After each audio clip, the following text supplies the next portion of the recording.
Here is Christopher Mattar, the developer of the 3MS.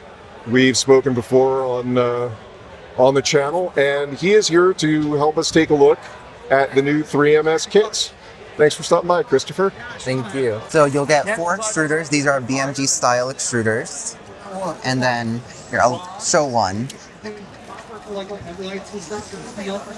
Your BMG style extruders, they are very flexible with your spool setup. So if it's like, even if your spool has a bit of resistance in it, it'll still cool it just fine. There are the stepper motors. These are just standard NEMA 17s.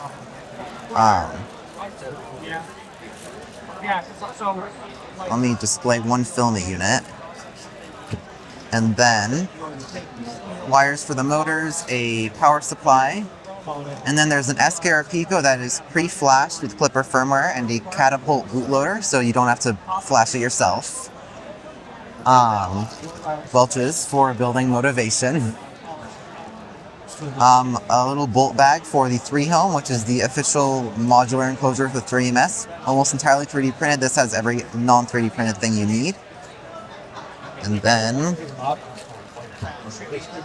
here's just some miscellaneous parts. So these are the extruder gears. You have two types. You have the press fit fittings and the screw fittings. So you can use different Y splitters if you want. Okay. Power supply adapter, PTFE tubing, and a power cable.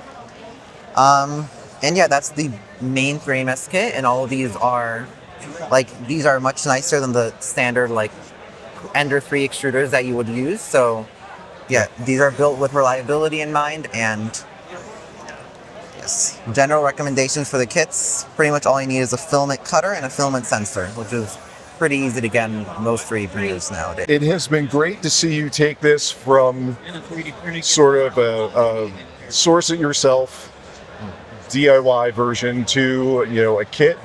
We're really happy to have these at West3D. We've got links to your website where people can see the documentation, get the STLs, and we look forward to having one of these running on one of our printers at the shop soon. So if you're interested in the 3MS, you can get those from West3D and support Christopher's work. Part of every sale does go back to him to help fund his development. So thanks for stopping by and taking time out of your show to talk with us. Thank you.